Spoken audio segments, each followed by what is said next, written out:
I'm Lori McVitie, and I'm here with Joel, Kara, and Mike to talk about some announcements that we've made in the last few weeks. F5 has announced new capabilities, and really that's led us to decide we kind of need to hold an intervention.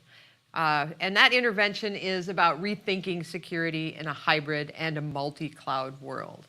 Because we've been watching as organizations struggle with complexity and the cost of operating in multi-cloud environments for years. And it's clear that what you're doing isn't working.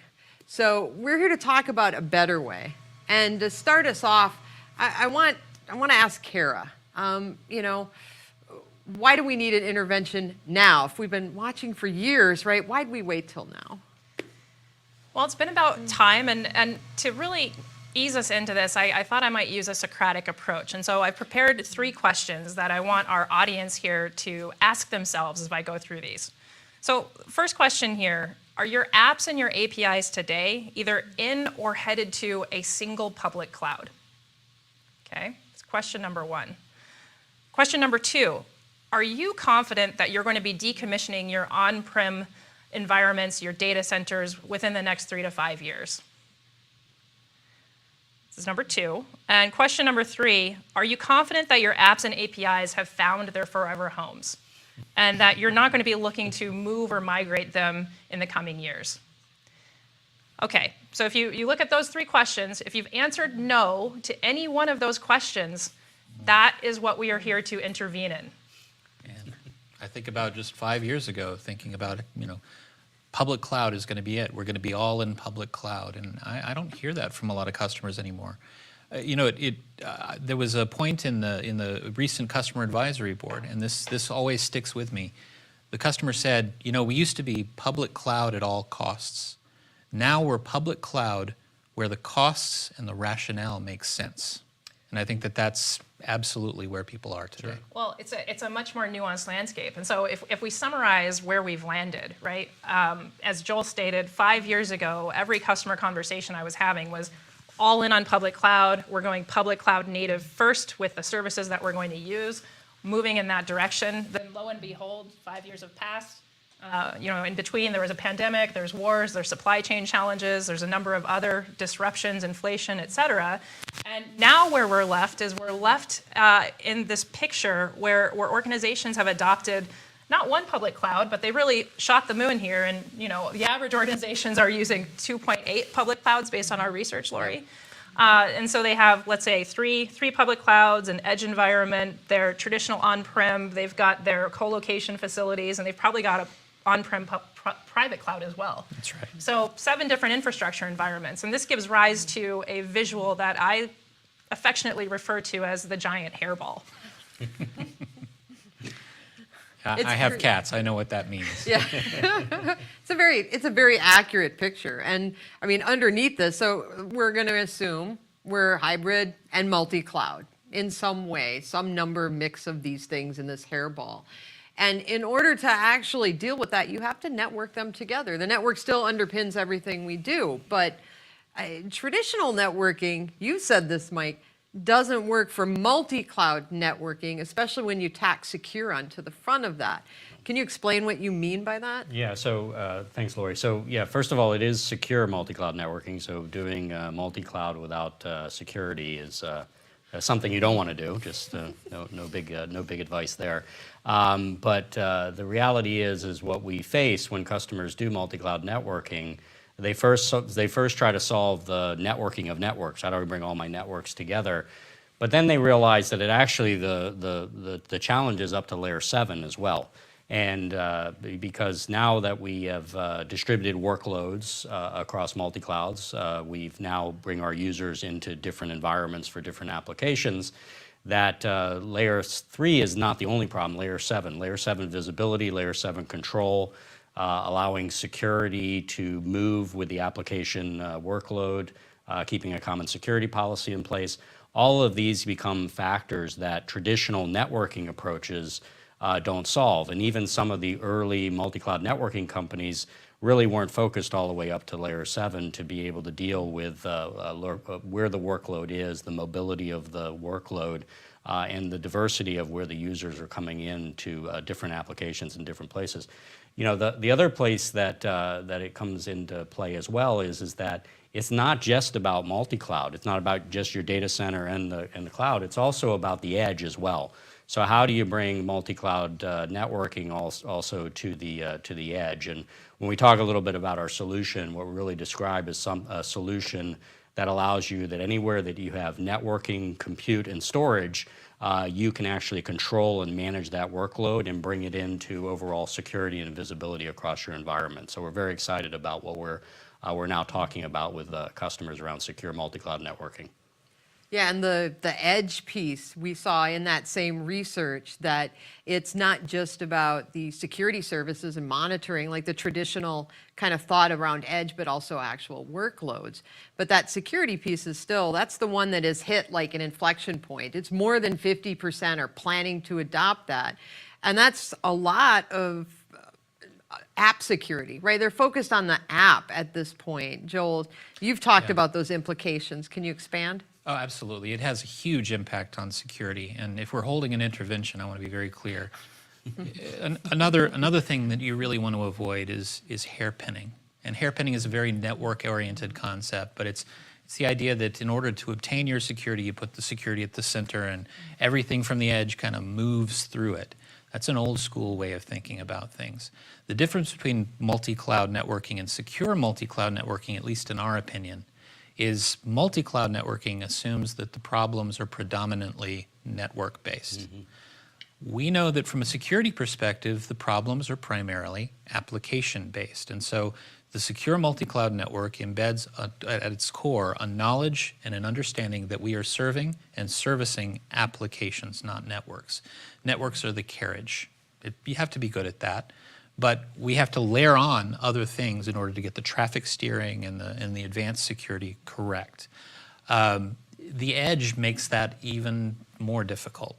I mean, how do you package an application so you can deliver it to, say, a job site and have the job site task performed, but also wrap the security around it so that it's not compromised in situ? That's difficult. But the way that we've been able to engineer certain things, it makes it very possible.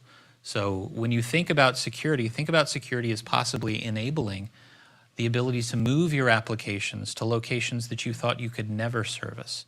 And that's a really powerful way of doing it. Yeah, so Joel, my way of thinking is that, you know, networks are really designed in very hierarchical ways, right? If you built a really good network back in the past, it was very hierarchical. You knew where the users were.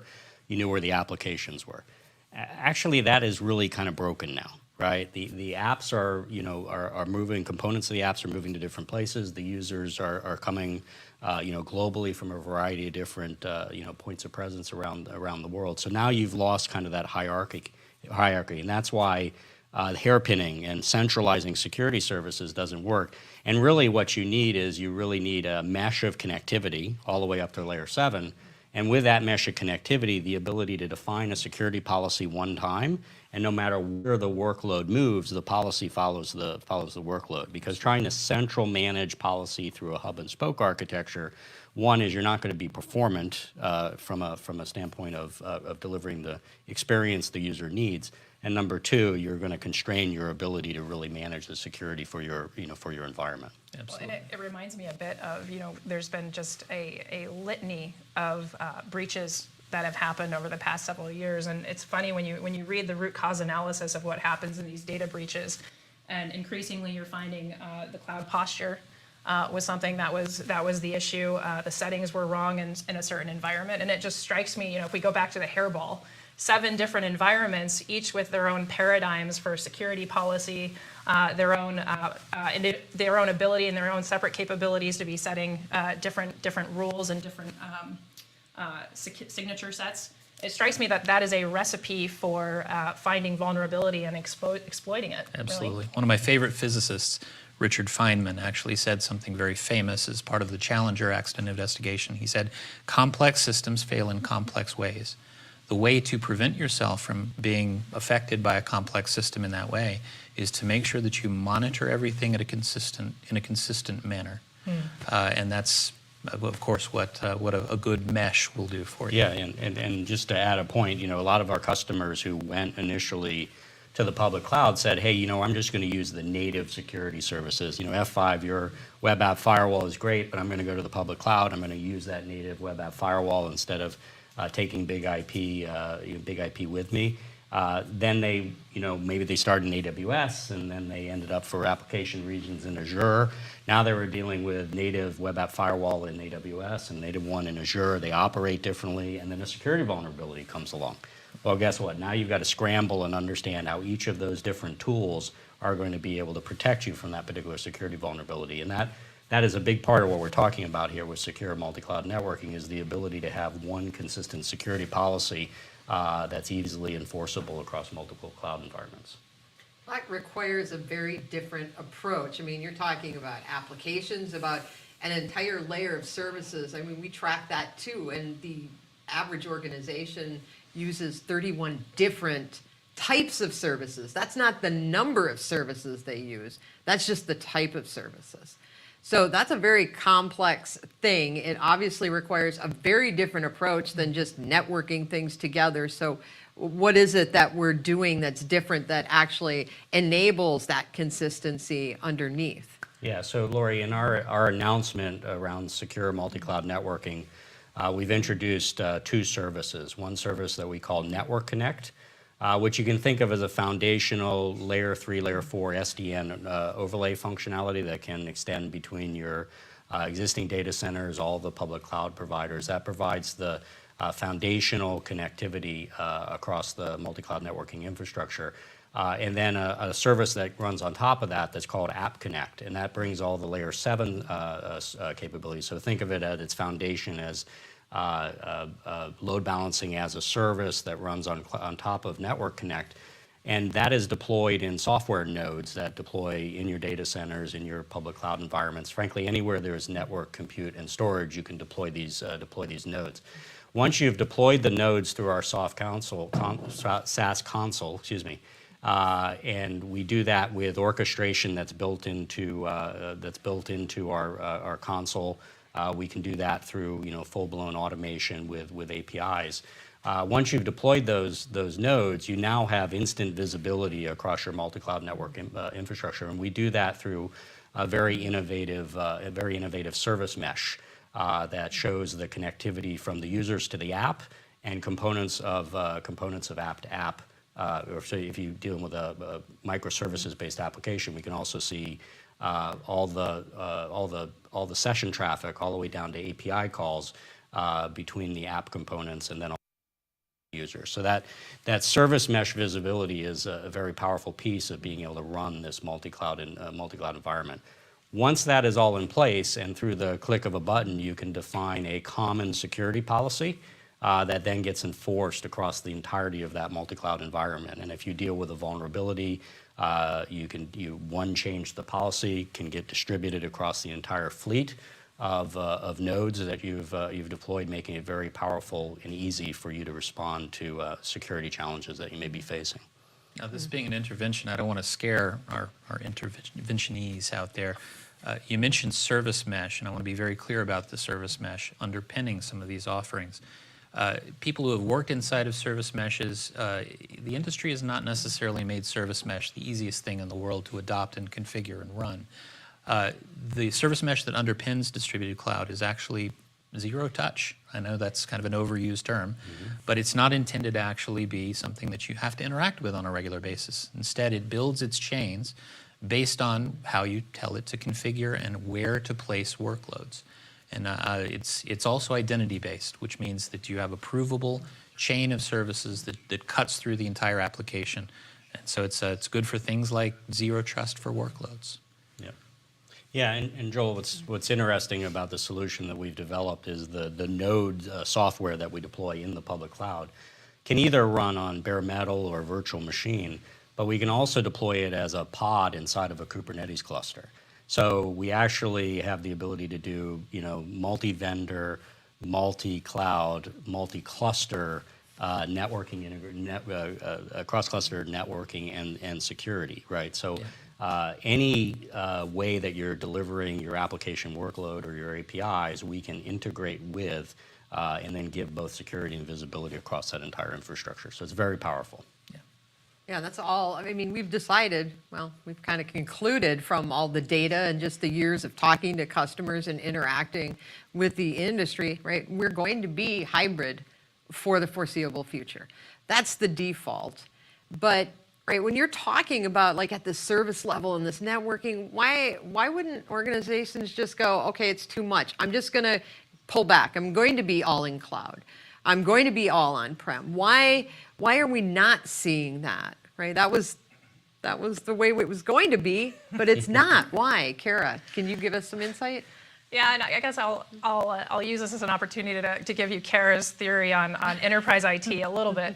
It's very fair, call it 20 years ago, it was a very simple world. Applications were more monolithic, and they were getting hosted out of a data center. It was very relatively easy to think about how you protect that, which is you build a very strong wall around that data center. Don't let anything that's not allowed into it. And that was the way that people protected their applications and their data. And what happened over the next 20 years or the last 20 years is we've had a bunch of applications now start moving to different environments. We saw the rise of public cloud. There was a big argument that you can achieve a better total cost of ownership by hosting some things in public cloud. A lot of organizations got very excited about that and said, we're all in, exactly as you said. And then developers started saying, coming up with reasons for why they needed other public clouds. Like, I need the ML and AI techniques or the special capabilities over here, or our collaboration SaaS applications are actually being hosted over here, and so it's better to put the app over here. And so before they knew it, a lot of companies ended up with not one, but three, at least. And then, you've got a whole bunch of other applications now that are popping up. I'll throw out more buzzwords: Internet of Things, a lot of need for low latency applications that cannot be hairpinned, as Joel is talking about. And that's where you end up wanting to run workloads at the edge. And so the reality is that there's really good business reasons for why applications and APIs are becoming incredibly distributed and put in these different locations. There's very good business reasons for why we're now operating this very diverse mix of applications. It's very good reasons for why, for example, when you go into a customer environment and you find that they're still using a mainframe, that they haven't moved things off of that mainframe, because there's not a business case to. And so what you end up having today is this very mixed landscape of architectures and of environments. And we've all gotten there for very good business reasons. But let me come back to why we're here, which is this intervention, which is we're here to tell you there's a very, very good business reason for why you need to be thinking about the architecture of this kind of environment very differently. And that's what we mean when we talk about implementing these secure multi-cloud solutions that Mike introduced. Yeah, if I could just add, there's another factor that comes into even companies that have remained pure to one cloud. If they're acquisitive, if they go acquire another company, they end up getting the big surprise that other company may not be in the same cloud they are. In fact, that's been our experience. We've bought multiple times. Yeah, we've made several acquisitions, and they're across different cloud providers. So even if you've managed to keep your own organic development pure to one cloud, you never know what's coming. And so what I find exciting about our multi-cloud solution is it can help you too, even if you are just in one cloud, but you need to network and secure workloads across multiple regions within that cloud provider. We can add a lot of value there, but the benefit you get is then you're now set up you're set up if something comes along that actually introduces a workload from a different cloud. The other thing I'd say that we're also seeing is that applications are starting to disaggregate, and when they disaggregate into microservices, application developers are starting to pick the right cloud for the microservice they're running. So even an application that today is all in one cloud, tomorrow can now be broken out into different cloud providers. So our encouragement is build a multi-cloud architecture that allows you to have the flexibility that your application developers are going to need. It all keeps coming back to apps. I hear that right through through all of your answers and your responses, and when you talk about what's driving decisions, what's driving design decisions from us, it's all about applications. And Kara, that's something you've talked about before, this notion of app capital. Can you expand on that and how that's really driving a lot of the need for what we're talking about today? Sure, and I think it comes back to what I think most of our audience will be very familiar with. We've been talking about digital transformation, digital acceleration, digital disruption, whatever form you want to talk about. But what that really is it's organizations that are implementing apps, implementing APIs in order to do a number of things, including engage with their customers' employees, maybe streamline or automate their back-end operations, to fundamentally differentiate in markets. And what we see when we actually, if you try and step back and you measure, okay, well, what does that mean on a global economy basis? Just a quick stat I wanted to throw at you. If you look at the S&P 500, and that measures roughly 80% of the value of public companies in the United States, 24% of that is made up of application-centric companies. So this isn't just the tech giants. You know, we're all familiar with the really big ones, the Microsofts, the Googles, the Amazons, the Netflix, et cetera. But this also includes companies who are very oriented around an application. So think about like payment transaction services like a PayPal or Square. And so companies that are founded on the premise of an application and generating value to their customers through an application are taking up a larger and larger portion of the US economy. And if you think about that, that's 24% up from zero probably 70 years ago, right? And so that's just a phenomenal rise, and it's a very secular trend that at least at F5 we fundamentally believe is going to continue, which is why we're saying we're in the era of application capital. We went through a lot of different phases of industrialization. You know, we started with a focus on physical capital. That's back when we were investing in factories and railroads and steel mills. We went through an era in which companies built out big talent networks and big human networks. That was the era of human capital. And so that's why we're calling this next era the era of application capital. Yeah, I think what's interesting about it too is we think about it commercially. For people that are trying to build revenue off their applications, but also think about governments and education, right? I mean the reliance on secure applications that scale to the needs of constituents in the government is just a huge area of investment, and both investment and opportunity, and application capital I think plays into that equally as well. I just wanted to, I guess one other point I would want to make is if I wanted to share a bit of a learning I had from a customer conversation a few months ago. I was meeting with one of our large banking customers, and we were talking about their most important digital experience, which is, of course, their online banking site. And the insight that I got out of that conversation is that banking site is made up of more than 100 different apps and APIs behind it. And when you think about that, and those apps and APIs, they have a legacy system. Yes, they admitted sheepishly is sitting in a mainframe that is holding their customer account records and like account balances. They have a bunch of modern front-end components that they were also sheepish in admitting are being served out of multiple public clouds. They have a couple of third-party services that they have tied into their website that are hosted at the edge. Think about things like, I think their mortgage loan processing app was something that was a third-party service that they were taking advantage of. And when you think about it, the app that you're interacting with, when you open it up in your browser or on your mobile phone, it's bringing together these hundreds of components all into the browser or your mobile phone. And just like going back to what Joel was talking about, the security of providing these things. If you think about each of those components is coming from something with a different security paradigm. Absolutely. That doesn't give me a lot of warm and fuzzies about the safety of my banking information, right? Yeah. And I want to be very clear. It's not bad to have what we in the industry refer to as legacy applications. They're not really legacy. They are venerable, time-tested, business-critical applications that may need to have help adapting to and integrating newer technologies.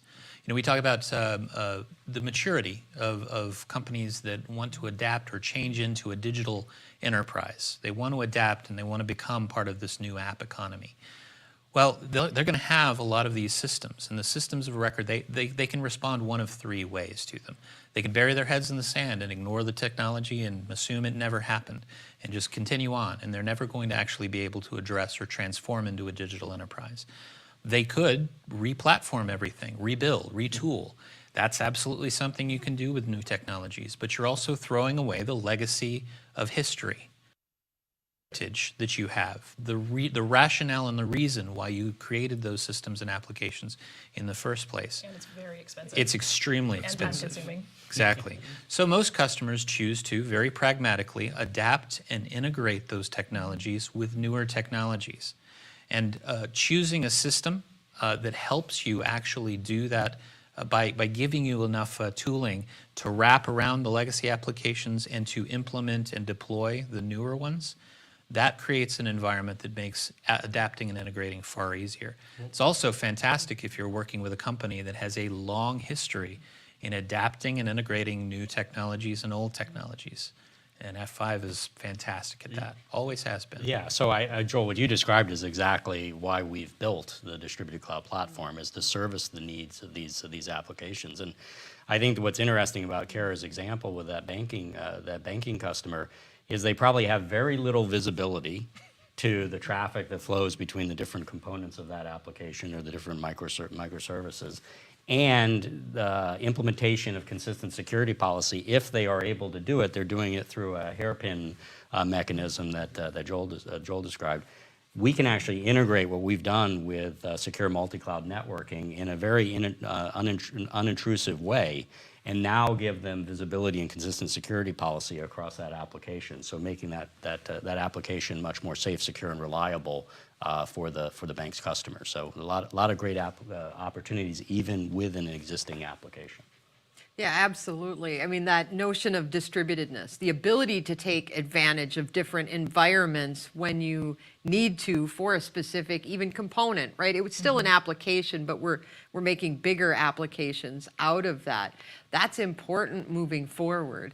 And that's really important even still at the infrastructure layer. And Joel, I know you've talked a lot about, right, multi-cloud and infrastructure and digital enterprise. So can you kind of give us an idea of, right, what does that mean to be distributed and have distributedness? That's a fantastic question. I mean, we've all heard the terminology that software is eating the world. The real truth is that it is eating the world, but it does so atop hardware and atop infrastructure and atop networking. And the key is to try to integrate these things in ways that make them measurably easier to use and easier to operate. You know, I spend a lot of time thinking about how one would go about transitioning an application set from a traditional environment to a cloud environment, but I'm thinking past that to edge environments. We have use cases that we see emerging, like critical care in hospitals, like job site management, like work site automation, that want to take want to take pieces of an application, back it with some sort of artificial intelligence, suck in a tremendously huge amount of data, analyze it, and produce something valuable out of it. But they have to do it closer to the point of generation than ever before. And so when I think about the impact that infrastructure has on that, it's critical. You have to have an infrastructure that understands that an application isn't just something that sits back behind the golden tower. It's something that should be deployed out where the data is being generated and where it's being analyzed. And you have to also do that with security in place. Yeah. It does nobody any good if you deploy an application at a job site and you have to hairpin everything, but when you're hairpinning it, you forget, oh, I can just compromise it in situ. That's not good. So wrapping the security around it is also very important. Yeah, but what's also cool in what we're doing with distributed cloud is we can actually extend out to the edge.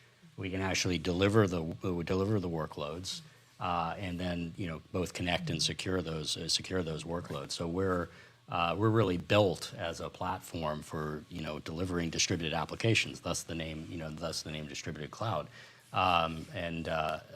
That ability to take what is a very fragmented set of tools that you get from multiple vendors and bring that together in an overall SaaS delivered solution that gives you all the visibility and control and security that you need to deliver your apps is just going to be a powerful new way of delivering the applications that your business needs or your customers need.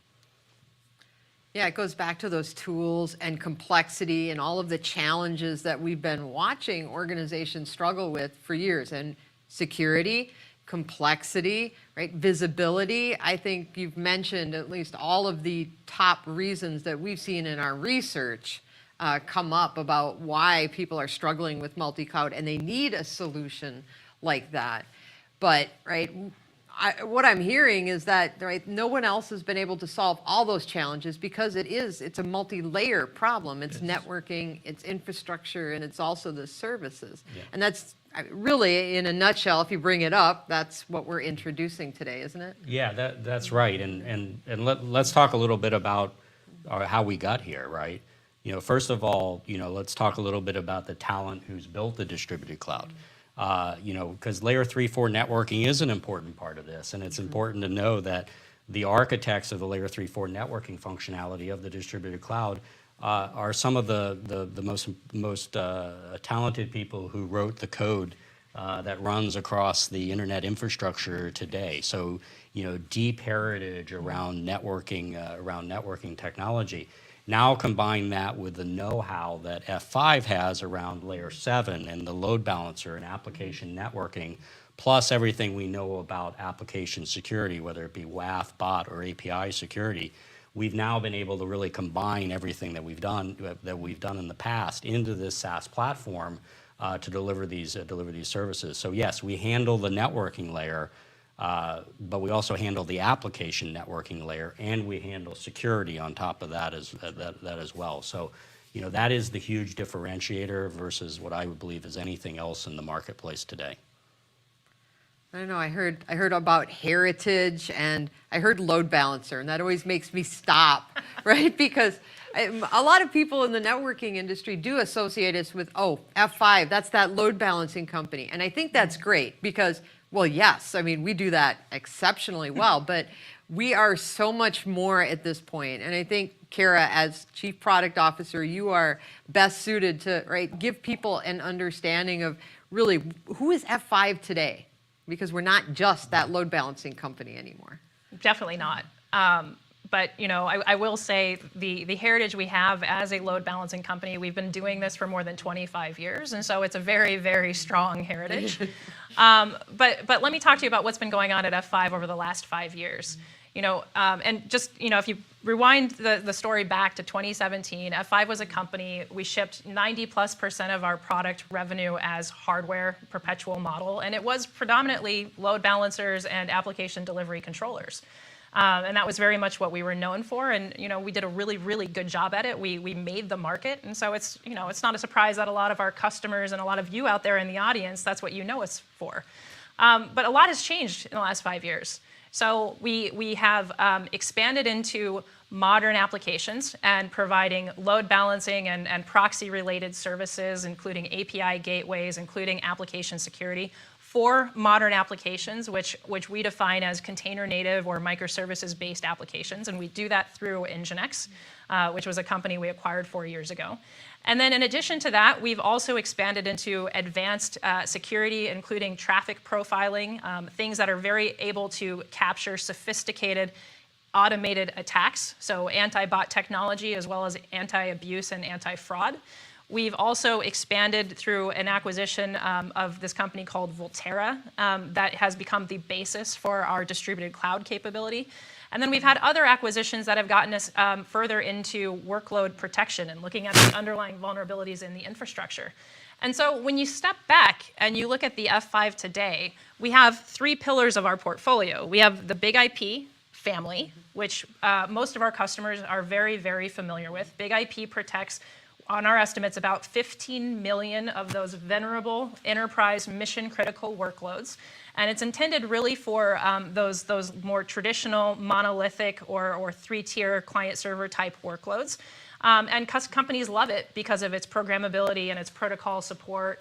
And we've done a lot of work to make sure that it can deploy in multiple places, on-prem and public cloud, and also in multiple form factors as hardware or as packaged software. Second pillar of our portfolio then is NGINX product family, and that is really intended for modern applications, so container native and more microservice-based applications. NGINX is a software-only solution. It's a modern, in some cases it's been called a more modern offering of an ADC. And NGINX is, again, deployed in many places, including customers' on-prem data centers, including in public clouds, and we have it even available now as a service running on Azure. And then the third pillar of our portfolio, which is really what we've been focused on today, is our F5 distributed cloud services.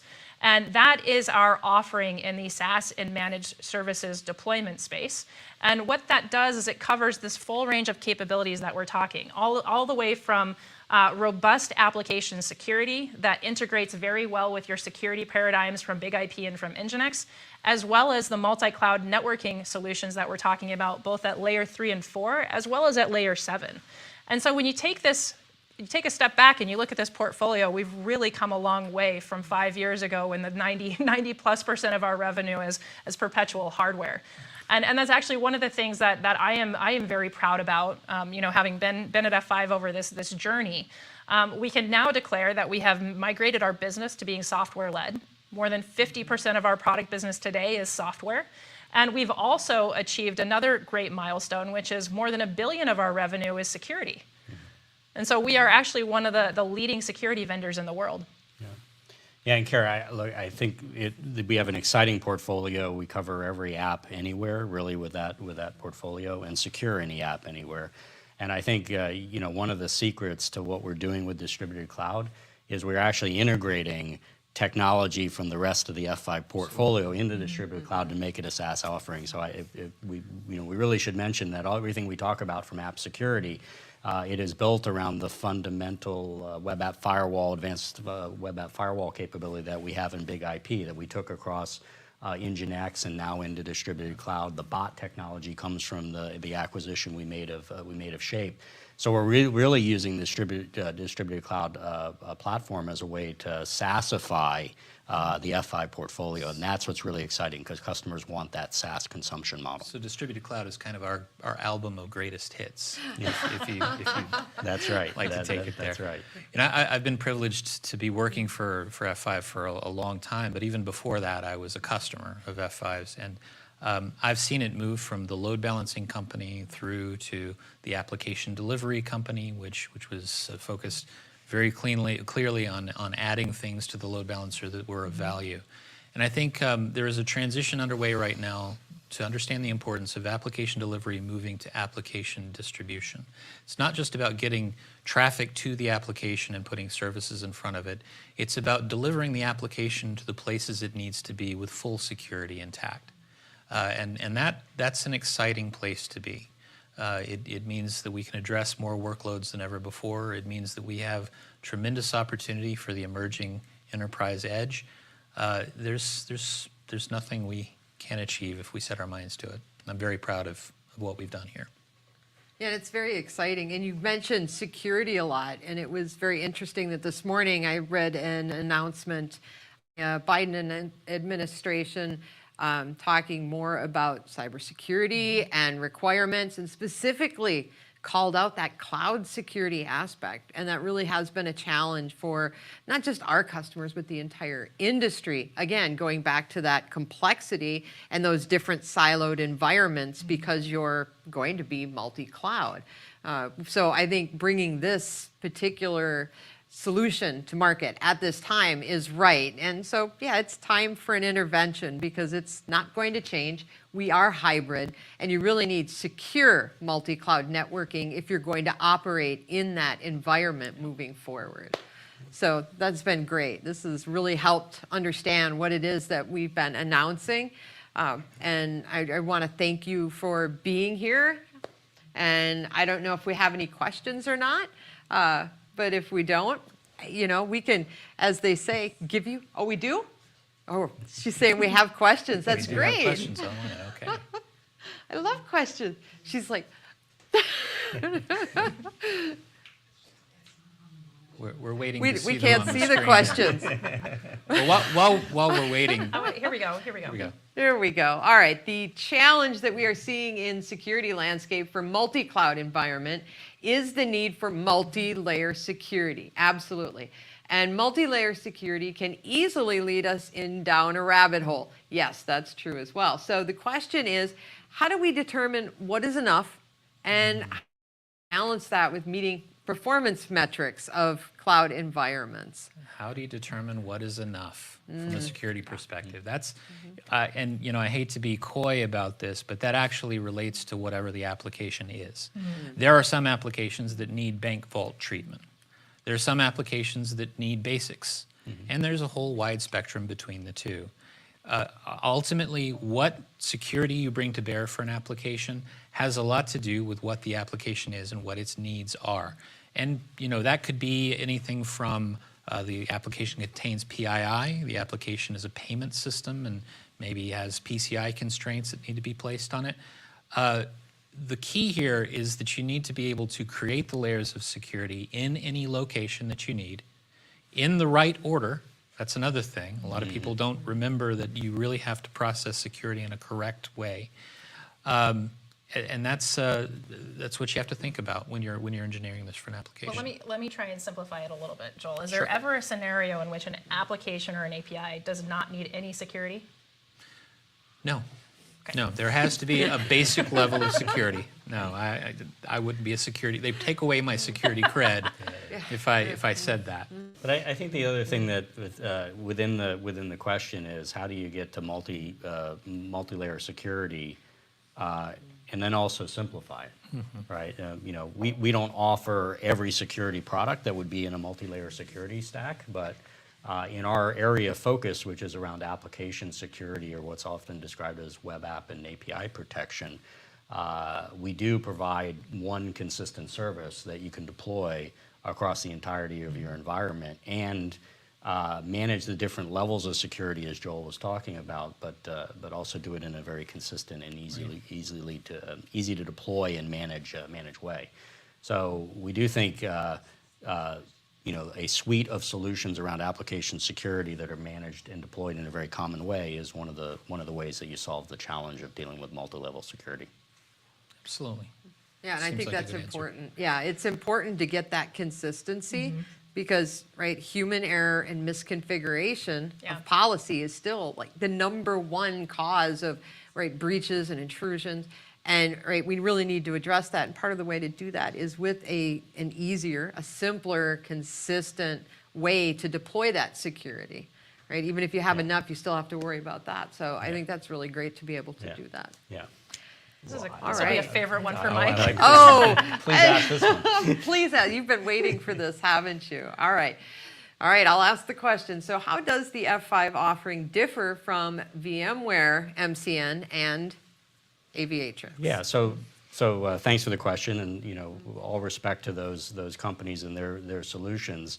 We're quite a bit differentiated, and I would say the biggest part of the differentiation is the layer 7 capabilities and the integrated application security which we offer. So the Aviatrix is really a layer 3-4 multi-cloud networking solution, right? So I called that in our solution Network Connect. We have the App Connect component that rides on top of that, provides all the layer 7s, all the layer 7 services as well. The other thing is we're available through a SaaS consumption model, so we're easy to acquire and build the implementation of. The VMware solution, I believe, is based upon the Nicira acquisition. Again, focused on building a SDN layer across a VMware environment. And admittedly, we have far superior capabilities from the standpoint of layer 7 and application security and the SaaS consumption model of our solution. So we feel like we've got some pretty big strengths against both what VMware has to offer and Aviatrix has to offer. If I could just add one point on the VMware differentiation, which is VMware has done a very nice job partnering with public cloud players like AWS, Azure, GCP. But generally what they've done is they've created a VMware environment in those Yeah. public clouds, Correct. right? Which is separate from the actual native environment of the public clouds. Yeah.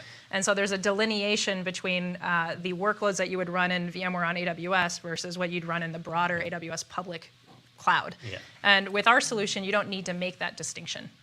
We will run natively in a public cloud environment without that kind of walled garden approach. Yeah, and it's a great point. Like, we don't require you to change the hypervisor level in your virtualization environment. Yeah. We'll integrate into the Kubernetes environments of your choice, whether it be the native ones in the public cloud or it be an OpenShift or a Tanzu type environment. So we really are multi-vendor in our approach, or the level we do integration. I think that, to your point, Kara, is a big advantage of our solution. And I also want to point out there is, and we alluded to this in the very start of our talk here today, there is a fundamental architectural difference, and that is that the MCN solutions of today are designed for the problems incurred by networking, not necessarily the problems that face applications. So adding on the layer 7 service mesh underneath that, that actually is really fundamentally the difference, and is a powerful tool for making sure that the needs of an application, which is the rationale for creating a multi-cloud network, is well served. Yeah. Excellent. Always coming back to applications. That's when someone asks, what's the difference between F5 and everyone else? It's like, we know apps. about the apps. We It's know all about apps. the apps, right? That's the easiest way to explain it. So, all right. I don't think that's a fair question to be putting up. I want to hear I'm the curious answer. about From the answer. Cindy, I'm my curious about- favorite greatest hits music. Wow, how does that relate to anything? Wait, I have my answer, absolutely. Stevie Wonder. no. No? I'm Green No. Day. Green Day. Green Oh, Day. there we go. Green All Day. right. I mean, anything, right? A heavy metal compilation, greatest hits, would do it for me. That would make me happy. But she knew that, I'm pretty sure.